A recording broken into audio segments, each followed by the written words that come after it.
We want to look this morning at what we're looking at. Look at what you're looking at. We talked last week about one of the devil's avenues of temptation, the lust of the flesh. Today we want to look at the lust of the eyes. And then next week we'll look at the pride of life. These are Satan's three tools of temptation that he uses. And so today we want to focus on the eyes.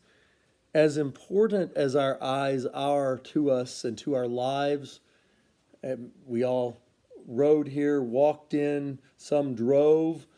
Certainly seeing where we're going was an important part of all of that. And so it's good that we can have our eyesight to be able to do so many things.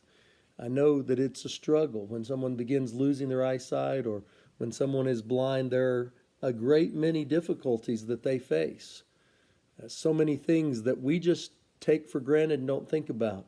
We pull our wallet out and open it up and pull some money out, and we can look and see, is this a $1 bill or a $10 bill or a $20 bill that I'm handing to that clerk? And without eyesight, we'd have no way of knowing. We'd have no way to tell. What money am I handing over? What are they handing back to me? Are they being fair with me and giving me back what I'm supposed to get back? We wouldn't have a way to know without our eyes. And there are so many other areas of life, not to mention the enjoyment of God's creation. Getting to see the snow-capped mountains yesterday morning out a window or driving down the road, and to be able to see that, to be able to see the flowers bloom in the spring, to be able to see the leaves change color in the fall. We had a beautiful one this past fall that was just spectacular to see. But without eyes, we can't see those things. So certainly our eyes were created by God to do good things and to give us good things into our life and to bring those things in so that we could enjoy them. However, they often are used by Satan as a gateway to bring in temptation to our lives. Have you ever seen something that you'd never seen before? You didn't even know it existed. But suddenly when you saw it, you just had to have it. Maybe it was a commercial on TV. Maybe it was something you just walked past in a store.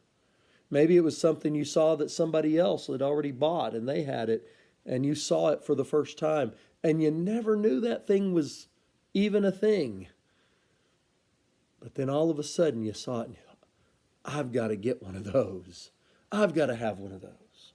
That's the way Satan uses the lust of the eyes to entice us. Now, that's not to say that when we see something and we say, I want to buy one of those, I like that, that's good, I want to get that. That's not necessarily a sinful thing, but Satan certainly uses it in a sinful way many times. John Lahr said, society drives people crazy with lust and calls it advertising. And, you see it all the time, that commercial for the hamburger or the steak, and it looks so amazing, and then you go to the restaurant and you order one, and yours doesn't look like that one on TV did. It doesn't look like the one on the sign, that picture that's just, oh, that's a perfect burger, and the one you get's, all mushed and half together. And well, I wanted one of those. I was with my brother-in-law one time, and I think Hardee's had just come out, this is years ago, Hardee's had just come out with the $6 burger. Can't hardly get a burger for $6 now, but back then, the $6 burger, but it wasn't $6, it was only like $3.95. So that was a really good deal. You got a $6 burger for $4. Wow. And they had the picture of it up there, and it was fabulous, and it had the lettuce and the tomato and the onions and all that. Oh, and the picture was just spectacular. And he was like, I want to get one of those. And he ordered it. And what they brought him was kind of pitiful looking. And he said, that doesn't look like what I thought I was paying for. And so he showed it to the man. He said, that's your picture, and this is what you gave me. And, that manager went back there in the back, and the one he brought back looked like the picture. I've never seen a burger that looked like the picture before, but that day I saw they actually can make one that looks like the picture. And he got to eat his $6 burger for $4 that looked like the picture. But it's just usually not that way. The eyes deceive us a lot of times. The thing we see that we think we want and we think we got to, and then when we get it's not all it was cracked up to be. So many things, they look really nice. They look really expensive, but then you get them and they break the first day, right? And I remember we went to just a little historical place, and they had a little gift shop there, and our kids were little. Xander and Abigail, that aren't even with us here today, but Xander was probably about 7 or 8, and Abigail was probably about 5. And so we went in the shop, and she picked out this pretty little delicate thing, and I thought, oh, that's going to break before we even get it home. But not Xander, no. He's the 8-year-old boy. He picked out a slingshot. That's it's a wooden handle with the stretch in a little leather strap on there, and thought, that'll last. He had it broken before we even got in the car. And her little delicate thing lasted for, it was a little fan. It was a little carved out fan, and it was so delicate. And it lasted until one of her little sisters broke it. But years later. Was that you? Oh, no. We still have it, actually. Yeah, but it's all broken now. Little pieces broken. But On it. yeah, I bet that was it. Stepped on it. But, it's something we think about that. Sometimes the thing that looks sturdy isn't as sturdy as it looks. Looks can be deceiving. And one of the things, of course, that we've learned from history and from our past lives is that everything we see decays. It breaks down. No matter how good a quality is, it eventually wears out. It just doesn't last, whether it's clothes or whether it's cars or whether it's a tool or whether it's an appliance, whatever it is, it's going to wear out. It's just not going to last forever. And 2 Corinthians 4:18 teaches us that lesson.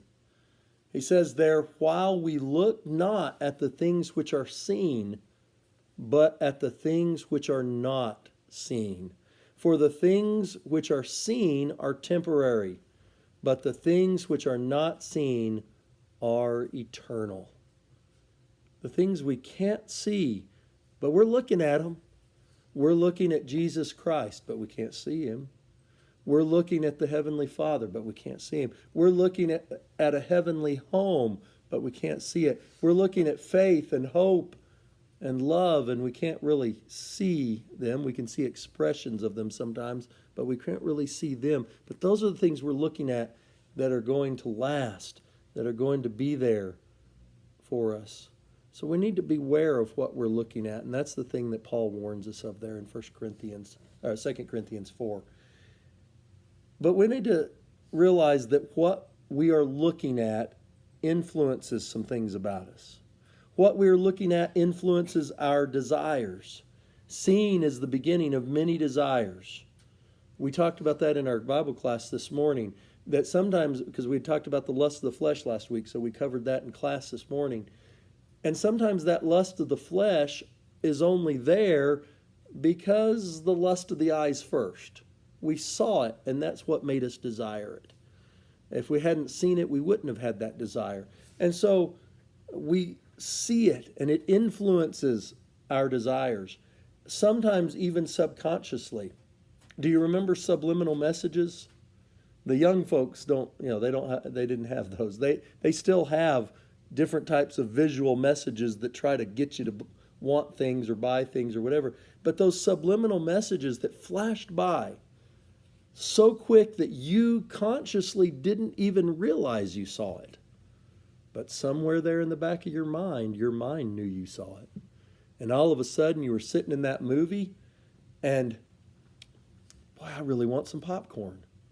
You didn't know why you wanted popcorn. You just wanted popcorn. Or boy, I really want a soda now. I really want a Coke.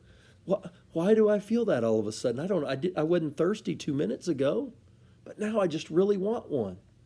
And those subliminal messages, of course, were outlawed because they were actually getting people to want to buy things without them even realizing it. Well, a lot of advertising really works that way. But seeing something gets us desiring it. In Joshua chapter 7, verses 19 through 21, we find out about a fellow by the name of Achan who had that problem. Joshua has confronted him because of his sin. He took some things. They were supposed to destroy everything in Jericho. Everything was to be completely destroyed. They weren't supposed to keep any of the spoils of war, as warriors usually did. But in this case, God said, no, nothing. The problem was Achan's eyes fell upon a couple of things. And so Achan explained it to Joshua down in verse 21. He says, when I saw among the spoils a good Babylonish garment. Now, I don't know how good Babylonish garments were. They were probably like the finest silk garments that we have today or something. You know, they were high priced, greatly desired. They were the fashion of the world. Babylon was a great nation at that time that was known for this, no doubt. And so he saw that. And he saw 200 shekels of silver and a wedge of gold that was of 50 shekels weight. So he saw this silver and he saw this gold and he saw this article of clothing there, and he coveted them. He says, I wanted them so bad. Now remember, they belong to God. God said, you can't have them. They're mine, and you destroy everything. You put it through the fire. But he says, I coveted them, and I took them. And then notice what he does with it. Now you think about it. You see a beautiful, new, fancy article of clothing. What are you going to do with that? Well, here's what he did with it. They're buried in the ground under my tent. That's always a good thing to do with your clothes. Isn't that what you do with your clothes? You go to the store, you buy new clothes, you go bury them in the yard. That's what Jeremiah did, but that was kind of a different situation. God told him to do it. But here, this guy, he finds this wonderful stuff that he wanted so bad, and what did he do? Did he go hang it in his closet? No. He buried it. And he buried the gold and the silver, and of course that silver is going to tarnish, and that gold is going to canker, and so it's just not, that's not what you do with those things if they're really important. But that's the problem with lust of the eyes. You see it, you want it, but then you're not supposed to have it, so you got to hide it. And so he's hiding it. In Matthew chapter 4 and in Luke chapter 4, Satan wants to show Jesus something that he'll desire. And so both of them pretty much carried the same idea with them. We'll look at Luke's account, Matthew 4:8, or in Luke chapter 4, verse 5. It says, and the devil took him up into a high mountain, showed to him all the kingdoms of the world in a moment of time. That's something. Now, we do have to remember about Satan. Even though he's not like God, he's not all-powerful, he's not all-knowing, he can't do the things that God can do, but still he is supernatural. He's beyond our ability. We couldn't take somebody and show them all the kingdoms of the world in a moment of time. I mean, I guess maybe we could with a video of things from other, but we couldn't actually show that. But Satan could.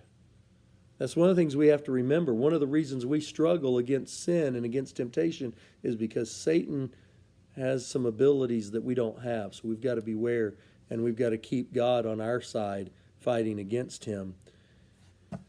But he showed him all the kingdoms of the world.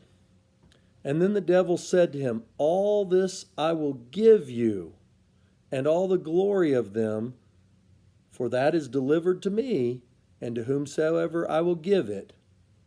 So Satan says, it's mine. I have power over this. And it's true. Satan is the prince of this world. Satan has control over so many in this world and so much of this world and so many of the kingdoms of this world. So many of the governments of this world are under his control. And he has the power over it. And he says, and I can give it to whoever I want to give it to. And that was true, and Jesus had to have believed that, or it wouldn't have been any temptation at all. But he says, if you will worship me, I'll give it all to you. It'll all be yours if you'll just bow down and worship me. And you know, Jesus had to think, the whole reason I came to earth was to get all the kingdoms of the world, to restore them back and give them back to God. And I can get them all. The only problem is, to get them all, he had to lose it all. He would have had to have sacrificed his sinlessness in order to do that.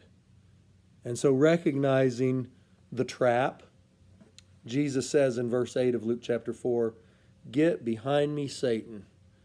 For it is written, you shall worship the Lord your God, and him only shall you serve." Don't worship anybody else. But Satan tempted him to give in and worship the wrong one by showing him all the glory of all the king, showing him what he wanted more than anything else. What does Jesus want more than anything else? He wants all of the kingdoms of the world. He wants them all to be subservient to God, to be in submission to God, and to worship and serve God. And that's what he wanted. And Satan showed him all of that, and he said, I can give it to you. I can let you have it. Oh, Satan's good. Satan's tricky. At the time Satan was tempting Jesus, he'd already been doing this for 4,000 years. He had a lot of experience. Now, as he tempts us, not personally like he did Jesus, but he tempts us through all of these different avenues, he's had a couple thousand more years of experience. He knows the tricks of the trade, and he knows how to get people to fall. But what we're looking at influences our desires.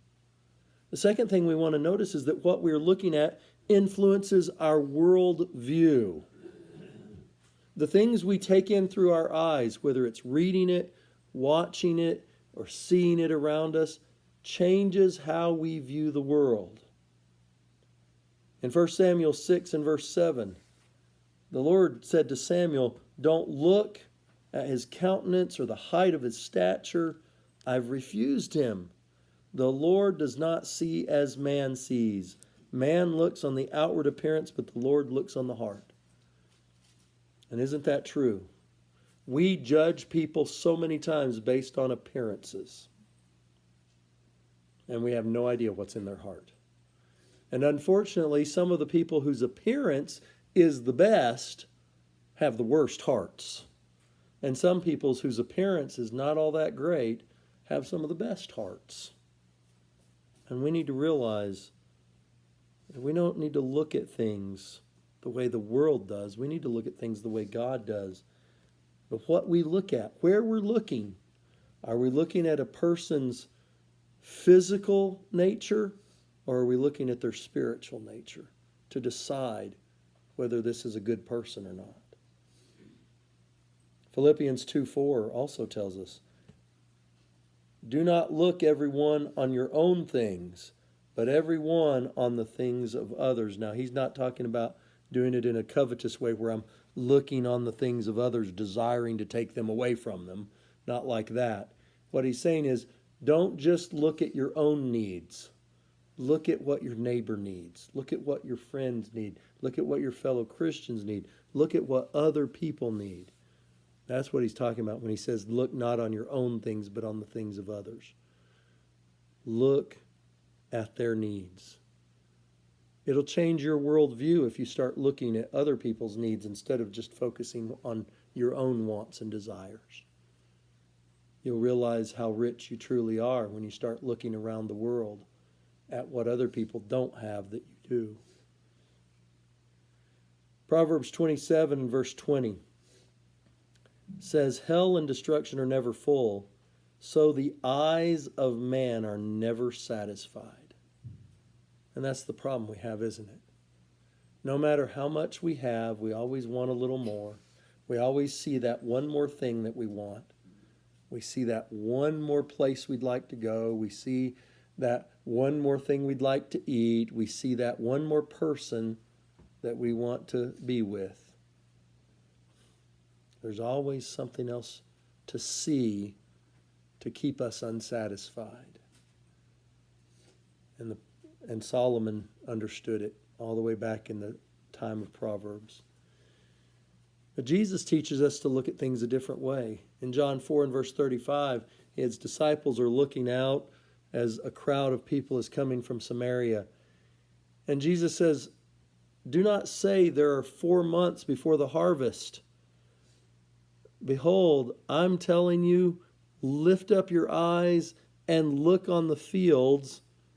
They're already white to harvest. He wasn't saying the actual fields of grain were white to harvest. He was saying quit looking at the physical harvest and start looking at the harvest of people that my Heavenly Father wants you to reap. And that's what they were going to be doing. They were going to be looking to reap people into God's kingdom, to garner people into heaven. And what a wonderful thing. But we've got to change what we're looking at. So many times we look at people as problems. We look at people as they're in my way. There's something to get out of my way so I can get where I want to go. We look at people as difficulties that we have to overcome. Instead, Jesus says we need to look at people as opportunities to bring people into God's kingdom. And when we look at somebody and look at the fact that that's a human soul that's worth more than the whole world to God, we need to realize how important it is for us to change the way we look at people. You see, Satan wanted Jesus to see the world as he does. He wanted him to see that this is just a pawn in a game, and I'll just. But Jesus refused to look at it through Satan's eyes because he knew you can't trust everything you see. Mark Twain said, I don't believe anything I read and only half of what I see. Sometimes today, with all the filters on the cameras and apps and things, and with all the photoshopping that goes on things, you can't even believe half of what you see. Unless you saw it with your own eyes, if you see it on a video or a picture, chances are it's not real if you weren't actually there. When you think about the optical illusions, ever seen some of those optical illusions? They can really trick your eyes. They can make you think that one circle is bigger than another, even though they're the same size. They can make you think that 2 lines that are actually parallel are actually not. They can make you think that a stationary picture is moving. They trick your eyes. Our eyes aren't to be trusted. We need to trust God instead. The third thing that we want to recognize is that what we are looking at can tempt us to sin. It happens all the time. Happened a lot throughout the Bible, and it continues to happen today. It can tempt us to sin by indulgence. Ecclesiastes chapter 2, verses 4 through 11. The writer there is talking about what all he did. I made great works. I built houses. I planted vineyards. I made gardens and orchards. Okay, I made pools of water. He goes on, I got servants and maidens. I got all these things, these great possessions, more than anyone in Jerusalem before me had ever gotten. I gathered silver and gold. I got all these special treasures of kings. I had men singers and women singers. I had musicians of all kinds. I was great, he says. In verse 10, he says, and whatever my eyes desired, I did not keep it from them. He got everything he saw that he wanted. Can you imagine being wealthy enough to buy everything that you saw that you wanted? That's how rich he was. I didn't withhold my heart from any joy. My heart rejoiced in all my labor, and this was the portion of all my labor. Then I looked on all the works that my hands had made, and on all the labor that I had labored to do. So listen, all that he'd done. He'd planted all these things. He'd got all this gold and silver. He got all these special treasures, unique things. You know, you can imagine the people today that are going after a Rembrandt or the Mona Lisa, and they want to own these things and have them, and they want to have some unique thing that nobody else can have. And that's what he did. And he got all that together, and he says, I looked at it all. And notice his conclusion. In verse 11, the latter half of that verse, he says, all was vanity and vexation of the spirit, and there was no profit under the sun. He got everything he wanted, and he was still empty inside. None of it filled him up. None of it satisfied him.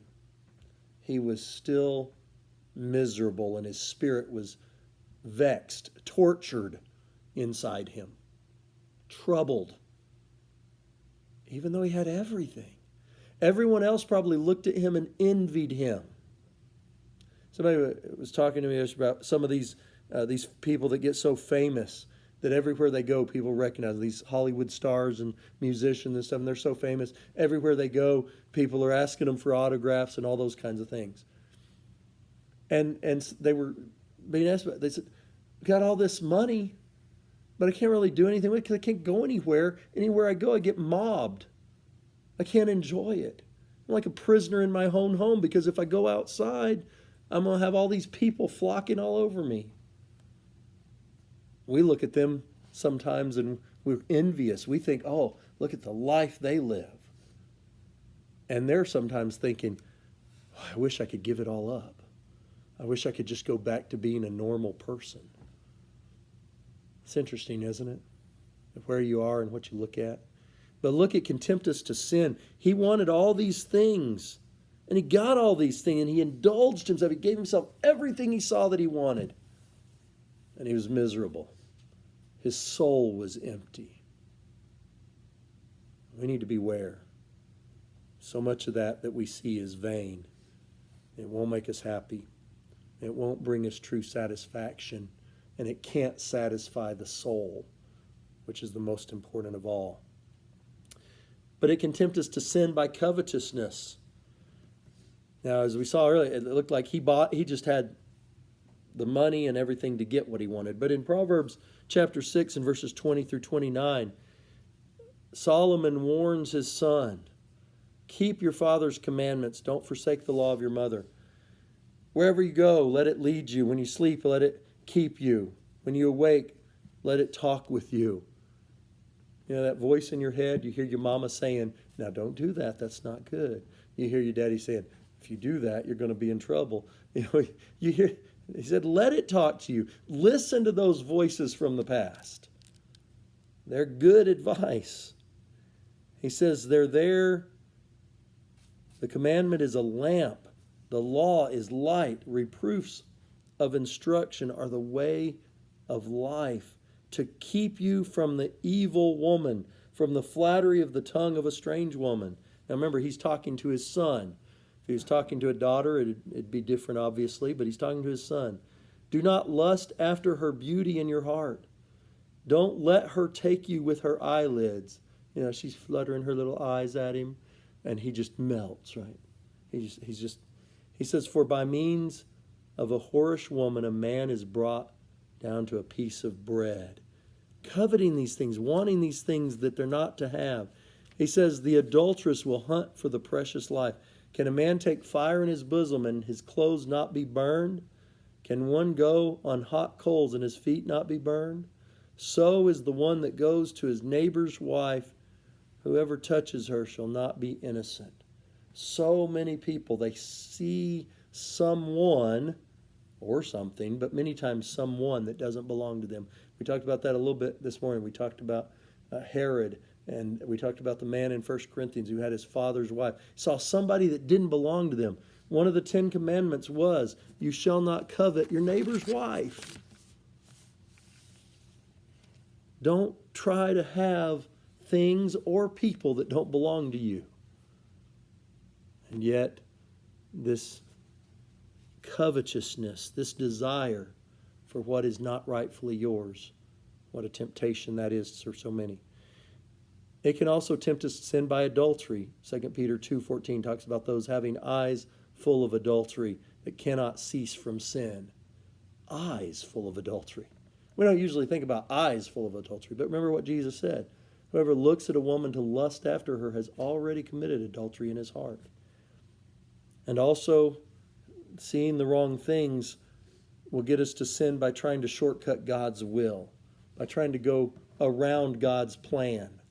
and do it a different way. And that's what Satan was trying to get Jesus to do. Jesus was truly tempted by Satan's offer. The nations were under Satan's power and they were his to give. But Jesus recognized if he bowed to Satan, and even if Satan kept up his side, you can't trust him because he's a liar. He might not give it to you. But even if he did give it to Jesus after he bowed down to him, then Jesus wouldn't be able to deliver them to the Father anymore, because he would no longer have been welcome back in heaven, because he would be under Satan's power instead of God's power. And he recognized that, and we need to recognize that. All these sights that Satan tempts us with to try to entice us to sin, we need to remember, if I do that, I'm going to be under Satan's power instead of God's. And then finally, we need to realize that what we look at can be sinful in itself. Sometimes just the thing we're looking at is sinful. Worldliness is a desire to enjoy the beauty of this world without a respect for its creator. There are many beautiful things in this world, and God created them to be beautiful. And he created us with eyes to see that beauty. He could have made us where we could only see in black and white or shades of gray, and we wouldn't be able to see all the beautiful colors. He could have made us that way. But he made us to be able to see color, and he created this world full of beautiful colors and beautiful sights. But if we don't recognize God as the creator and we don't give him the honor, where are we? Genesis 19, verses 17 and verse 26. It says, "It came to pass, when they had brought them forth, he said, 'Escape for your life. Do not look behind you. Do not stay in the plain.'" This is when Lot and his family are fleeing Sodom and it's about to be destroyed. And the angel says, "Don't look back there. Go that way." And yet, he says, "Escape to the mountain lest you're consumed." In verse 26, though, it says, "But his wife looked back, and she became a pillar of salt." Just looking back was a sin in and of itself. She was told, don't look back. Now, I have a feeling, I don't know for sure from the text, but I have a feeling she wasn't just glancing back to see if the thing was after her. It wasn't like that. She was looking back longingly. She wanted to be back. She was missing, whether it was her stuff in her house, because they had to leave. They didn't have time to bring anything. Whether it was the house itself, whether it was friends that she had there, whether it was even possibly family members. The Bible says that Lot went and talked to his sons-in-laws that had married his daughters. Now we know about the virgin daughters that he had that escaped with him, but it said he had sons-in-laws that had married his daughters. So that means he had some daughters, at least two, that were still in that city and they didn't get out. Maybe she was looking back at those daughters. Did those daughters have kids? Were there grandkids? Was she looking back, wanting those grandkids? Whatever it was she was looking back for, it was a sin for her to look back. And what we look at can be sinful. Matthew 5, verses 28 through 29, we mentioned this earlier, that Jesus said, looking at a woman with lustful intent, just looking at her, wanting her in that lustful way, he's already committed adultery in his heart. And if your right eye causes you to sin, tear it out and throw it away. It's better to lose one member than for your whole body to be thrown into hell. And we don't think that way many times, of course. Jesus was prepared by a lifetime of controlling his gazes and glances, as well as the thoughts that accompanied them. And we have to work on that too. We have to control where we look and what we see. Now, obviously, there are times when something's there and we didn't want to see it, but it was just there. But then we have to look away. We don't keep staring. That was David's problem. David's problem, among other things, it wasn't just that he was up on his roof. That was a common thing for people to do, was go up on their roof in the cool of the evening. It wasn't even that he glanced over and saw a naked woman. It was that he lusted when he saw her. He didn't look over there, oh, there's a naked woman over there. I better go back downstairs. He saw her and kept staring and started longing and then started planning. And then before long, he had her in his bed with him. And then before long, he was killing her husband. You know, you think about it, all started with a look. It could have stopped with that look. He could have looked away after he saw that, but he didn't. He continued to follow it down a dangerous path, a sinful path. If you're here this morning, perhaps some things you've looked at, some things you've seen have influenced you. They've changed your worldview away from God's view of the world. Perhaps they have caused you to sin.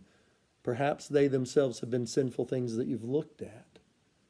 Whatever the case, if you have a need to repent of those things, to clear your eyes and get them back focused on Jesus Christ, to get them back looking toward heaven instead, to seeing those unseen things that are permanent and eternal instead of the things of this world that are temporary. If you're not a Christian and need to become one, you need to set your eyes on Jesus for the first time as a child of God by repenting of your sins after believing in Jesus as the Son of God and confessing him as the Son of God and being buried with him in baptism to wash your sins away. You can do that today. And you can start to walk a new life with eyes that can look toward heaven. If you're here and you have a need to respond to the invitation for whatever reason, please do so as we stand and sing.